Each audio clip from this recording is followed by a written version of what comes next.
your brain, you're in the nerds domain. Come on in, it's about to begin. Hi, I'm Matt, and welcome to the Nerds Domain podcast. This week we've got a special interview with two guys that are putting together a game called Space 1889. It's currently on a Kickstarter, and I wanted to get them in here and ask them some questions and get them a little bit out there so that you guys can look into it and maybe get interested as well. So I've got Angus Abramson with me and Patrick Guts, right? Yeah. Okay. So hi, guys. Hello. Thanks for having us on. Oh, I'm happy to have you on. So we'll go ahead and get into a couple of questions that we try and ask before every one of our interviews. So we'll start with the first one. I guess it's a good place to start. In the impending zombie apocalypse, what is your weapon of choice? Now, one of my ex-girlfriends absolutely laughed at me for saying this, but it's not actually a weapon. But one of the things I think is essential in a zombie apocalypse is just really good shoes. You know, kind of like all-weather, all-terrain, just comfortable shoes, because you're going to be doing a lot of running, and if you haven't got comfortable shoes, you're going to be in a real disadvantage. So it's not a weapon, but certainly shoes, I think, will help a good pair of comfortable shoes would certainly keep you alive a lot longer. Because she always joked that she'd be off kind of like finding some sort of some sort of club or something while I was in the shoe shop, kind of like trying on different pairs. All right. What about you, Patrick? Okay. I think I go with a more traditional answer. I think I will take katana, because you don't need ammunition for these. Yeah, that's true. Yeah. Right on. Okay, and then given all the sci-fi that you guys know, what planet would you like to visit most? Now, this is fictional as well as factual, is it? Sure, absolutely. Blimey, that's a lot to choose from. Patrick? Yeah. I think I will go with Magrathea, the planet from Hitchhiker's Guide to the Galaxy, where the Earth was built. Okay, yeah. To have a look how they do that, and later maybe visit the restaurant at the end of the universe, which is also located on that planet, but later on. Okay. That's a very good one. See, I was going to originally answer kind of like Mars, but considering we're talking about Space 1889, which is set on Mars and everything else, but no, Mars. I think I personally would love to be able to explore space and actually see the wonders of the universe, because even the wonders on this planet are absolutely fantastic. But I resigned myself to never being able to do that in real life, so just leaving it to the imagination. But I think as far as the sci-fi universe I'd like to explore, it would probably be the universe of Firefly. Oh, yeah. Yeah, right on. All right, well, let's go ahead and get into your guys' Kickstarter, and we'll talk about it a little bit. We'll start off with your sales pitch. What is 1889, and why do you have such a passion for this project? Patrick. Okay. What is Space 1889? Well, it's a science fiction role-playing game set in the Victorian era. And, in that game, the inner solar system is explored, or gets explored at the moment, by the major colonial powers of Earth. Because of an invention from Thomas Edison, who invented the ether propeller a couple of years ago, which made it possible to visit Mars and Venus and Mercury. Originally it was published in 1989 or 1990, and I'm a long-time fan since then. And as I got the chance to get it published in Germany in the new edition, I jumped on it, and I wanted to do it. Yeah, Space 1889 is very much just kind of like Victorian science romance sort of role-playing game based upon certainly people like Jules Verne and H.G. Wells.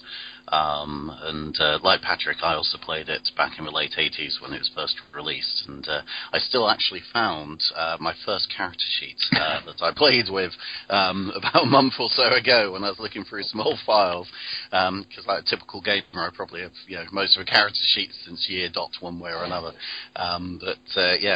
We had great fun playing it back in late 80s and early 90s. So I was very pleased when Patrick approached me about joining the project for this new one. Okay. So tell us a little bit about yourselves. What sort of gaming experience do you guys have? For my part, I started gaming actually when I was going to school over in America back in the early to mid-80s. And then when I moved back to the UK, I was lucky enough to actually have a game store open up just down the road from where I was living at the time, which was brilliant. So I started helping out there at weekends and bits and pieces, and basically I decided that, yes, this is what I want to do with my life. After doing some freelance work on various magazines, doing lots of playtesting for companies like Steve Jackson Games at one point as well, and White Wolf back in the early 90s. It was always a dream of mine to actually start a games company. I did a little bit of that with some friends from university when we released a game called Dark Winter back in, I think it was like 1992-93, which was a role-play tabletop skirmish game, which was just a small press student sort of production over here in the UK. But I think we still sold about 2,000 or 3,000 copies at the time, which was brilliant. And then in the early 2000s, I started up a company called Cubicle 7 Entertainment, which I eventually went full-time with alongside my then partner in business, Dominic McDowell Thomas. And we produced various games such as The One Ring, Doctor Who, Adventures in Time and Space, and also worked with a number of other games publishers in the industry, helping get their games into distribution, as well as working on some of our own titles. And that was actually during the time where I met Patrick. And then December 2011, I left Cubicle 7 and started up my new company, Chronicle City, which is the company that we've teamed up with Patrick's Clockwork Publishing to produce Space 1889. Okay, and Patrick, what about you? Well, actually it's a quite similar story. I also started gaming in the early 80s. I think, I started with the German edition of the Redbox D&D. I think 83 or so, 84, and then switched to the main German role-playing system, the Dark Eye, for a couple of years, but also played a lot of other stuff. I somehow by accident then got a job selling role-playing games with one of the major wholesalers in Germany. And then I got the Deadlands license for the German Deadlands from my boss there. And from then on I started publishing role-playing games, and here we are now. Okay. So the Space 1889 looks like it's using the Ubiquity rule system. Tell me a little bit about that. The main reason why we're using the Ubiquity rule system is because I'm a huge fan of it, and I'm also doing the German version of the Hollow Earth Expedition role-playing game, the original role-playing game who uses this system. I always thought that would be a very fitting system to be used with the Space 1889 setting. And since I already did it in German, I asked Extra Game Studios about the possibility of getting the rule system for another setting. Well, and he said yes, and Frank Chadwick didn't mind. So we use the Ubiquity rules now. It's a very streamlined, very easy to learn system. Well, unlikely the original rules for Space 1889. Okay. All right. Well, looking over the Kickstarter, it looks like I can get a full set of rules in a PDF for £15, so around $20. Seems awfully cheap. Why so low? I think digital core rulebooks can be a variety. They differ in price, certainly. One of the things that we do is, apart from the actual PDF, we're part of a scheme called the Bits and Mortar scheme that was set up a few years ago by Fred Hicks of Evil Hat, Shane Ivey, Art Dream, Simon Rogers of Pelgrane, and myself and a few other companies, which basically is a retailer support initiative where if a retail store is part of the Bits and Mortar scheme, and any physical brick-and-mortar store can actually sign up to it. It doesn't cost a penny. If a customer goes into their store and buys a book that's one of the members of the scheme, they also get a complimentary PDF with the actual book. So certainly with the hardcover versions of the books on the Kickstarter, you get the PDF free of charge if you pledge for one of the hard editions. We also have a couple of pledge levels, which are called the Digital Rulebook Plus and the Rulebook Plus, which basically means that if you pledge either of those, you get every single PDF that is unlocked during the course of the campaign and stretch goals and everything else as part of that price. With the digital rulebook at £15, all your that's just for the core Space 1889 Ubiquity System rulebook. Generally speaking, I've seen a lot of people do PDFs between about a third to half price. This one is actually below half price, but really it's a company by company thing, really, as far as pricing is concerned, I think. Mm-hmm. Okay. It looks like you have two adventures that are unlocked so far through the stretch goals: the Order of the Invisible Eye and Thunders of Venus. What can you tell me about those two? At the moment, not a vast amount, because basically Order of Invisible Eye is being written by John Wick, who was the designer of games such as Legend of Five Rings, Seventh Sea, and Houses of Blooded. And one of the things we did in preparation for Kickstarter was we spoke to a lot of English language authors primarily about being able to contribute adventures or various little bits to the campaign. So hopefully as the campaign goes on, we'll actually start unlocking some more adventures by a variety of different authors that most of them are I won't necessarily say household names amongst the games industry, but certainly anyone who knows the games industry will certainly recognise the majority of the authors that we have. John's adventure was the first one we unlocked, luckily at 18,000. I have some blurb I can read you from the Kickstarter page, but initially all we asked for was the synopsis of the adventure, because obviously until the adventures were actually unlocked through a campaign, we couldn't necessarily commit to actually doing it. So the actual campaign, as it goes along, is allowing us to be able to commission the works from the individual authors to then write up properly. The other adventure we've got is Thunders of Venus by Steve Long, who was one of the key teams of the Hero System. Also worked with Last Unicorn on Star Trek, and did some work with Pinnacle and Deadlands. So, like I say, I've got blurb for both of them, which I can tell you, but it's not a fully fledged out adventure at present. Now they're now working on them. Okay. Sounds like either one of them though are both backed by great authors. Oh yeah. Sounds like, and the quick blurbs on the Kickstarter sound like they're going to be a lot of fun. Yes, so. Definitely. Because basically what we got them to do was to pitch us an idea. And then the German design team that works with Patrick in his office basically just went over them and then kind of like gave a thumbs up. But we're looking to try and get a range of different styles of adventure, because, for instance, John Wick's is set on Mars, Steve's is set on Venus.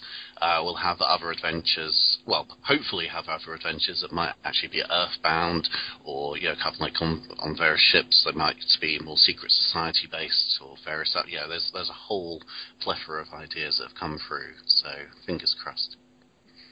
Okay. Well, it looks like you funded pretty quickly. You're 13 days in? Is that right? Yes, I think we're about 13. So Are we? How long are we? Sorry about this. No, you're fine. 2 weeks are going. Yes.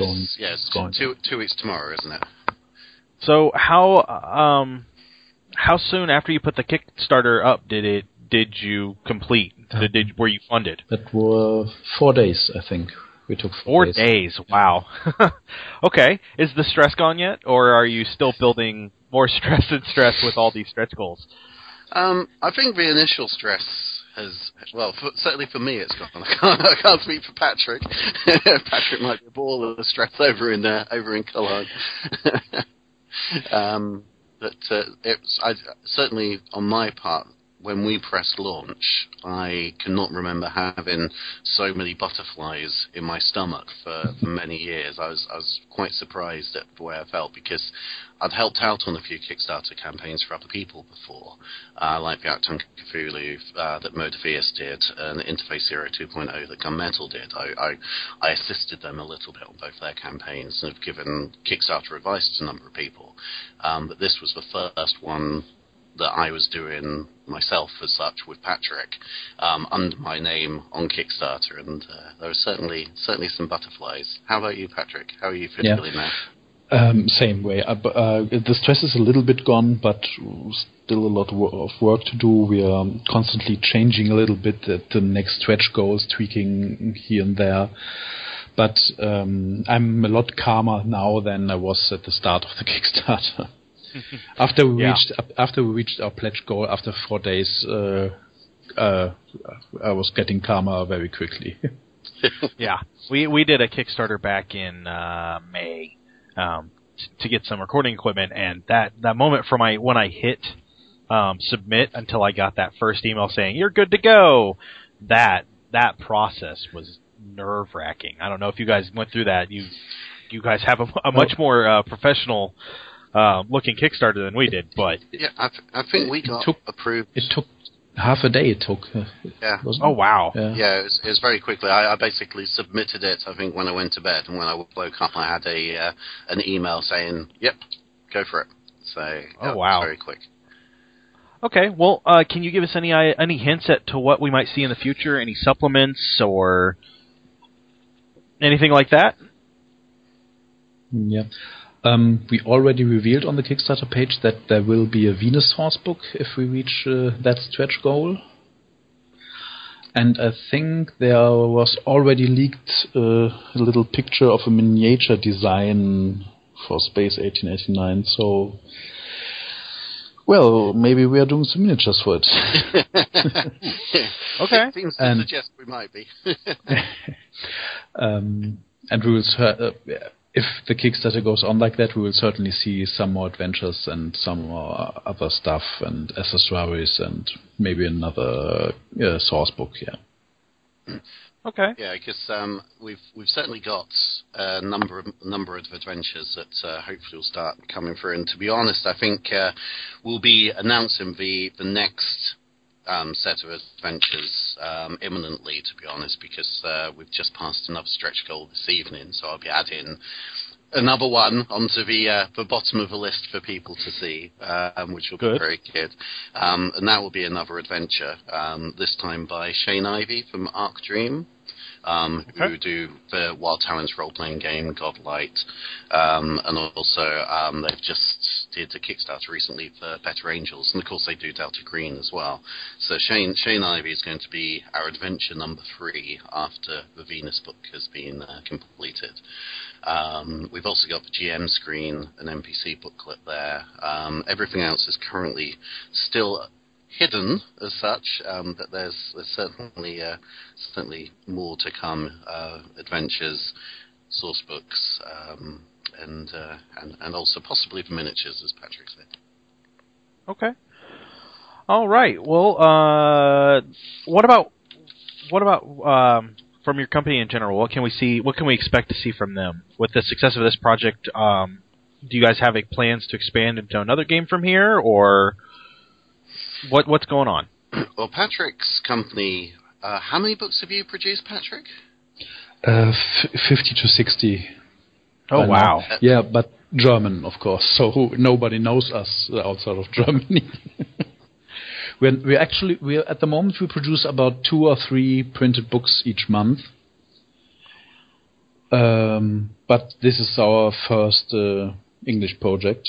We have plans for the future for the English market, but I think we will stick to Space 1889 for some time and look how it's going, and then maybe we'll do something else also later on. Okay. Yeah, because one of the things Patrick Company does is he has a number of licenses of English language games that are reasonably well known, obviously in America and Britain, and does the German translations of those, as well as creates their own game designs. And you also have a license for one of the Dark Eye settings, don't you? Which Dark Eye is the very big German role. Yeah, well, Dark Eye is like the German Dungeons and Dragons, and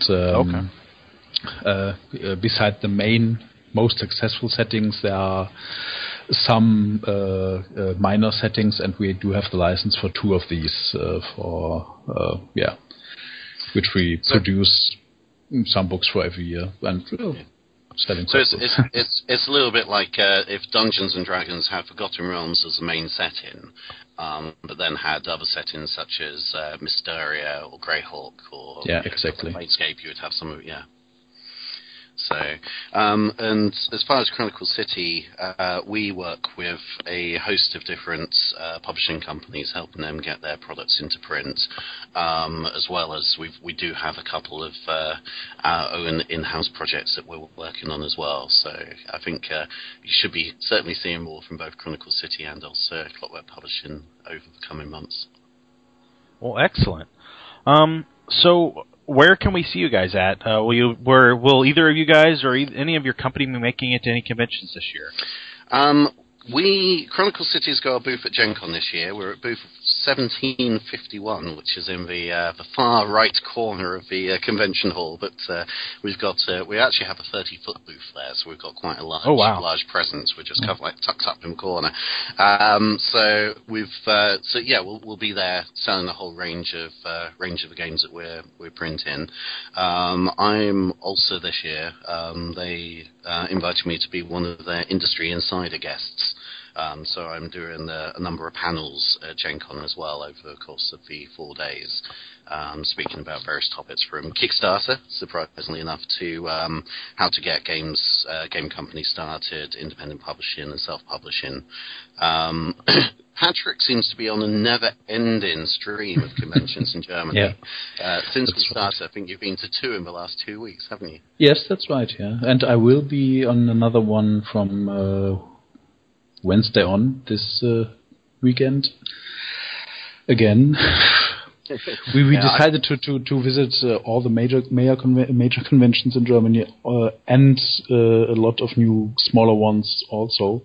So in July and August I'm away almost every weekend on a convention. Oh, wow. Yeah, I must say Germany seems to have tons of games conventions. Because the big one is Spiel, which is coming up in mid-October, which Patrick has always had to stand there, and I'll be over at that one as well. So is Chris Birch from Motiviers, which we work with. So we'll have a tiny Chronicle City presence on Patrick's stand for the show. Mm-hmm. But Spiel is fantastic. It's primarily a board games convention, but they've got an absolutely massive role-playing hall for traders, and I think they get something like 150,000 people over the course of 4 days. It's massive. It is. I've been to Gen Con both in Milwaukee and Indianapolis and Origins and various other shows, but Spiel is. We don't hold a torch to 150,000. No. So it's I do recommend it to anyone. It's not a convention to go to play role-playing games because of the way it's set up, but there are a lot, and also obviously most of them are in German anyway. But certainly for board game enthusiasts, it's an absolutely stunning convention. All right. Well, I'm gonna tell everybody what I think real quick. I love the art. The art just is amazing. The front cover of the book is gorgeous. The portraits you have of the different characters, those are great. I love the front of the Venus book. I really hope that gets funded because that looks amazing. And I am a sucker for maps. I'm a huge sucker for maps. So these posters, those are going to get added onto mine. I can tell you that already. I just clicked pledge, and you now have me backing you, and I'm happy to because all of it looks great, and it looks like this is kind of my kind of game, action, adventure, exploration. And that's what I love. So I'm really excited to see this come out, and I'm looking forward to everything. And Angus, if you're at Gen Con, I hope to see you there because I'm going to stop by and hopefully talk to Chris Birch. Okay, yeah. Well, we're sharing the booth with Chris, so yeah, because we backed Octung Cthulhu too because we had him on. I need to quit having interviews on because then you guys convinced me to go back your stuff. So, but it all looks great, and I'm really excited. Anything else you guys want to say before we head on out of here? Is there anything you fancy saying, Patrick?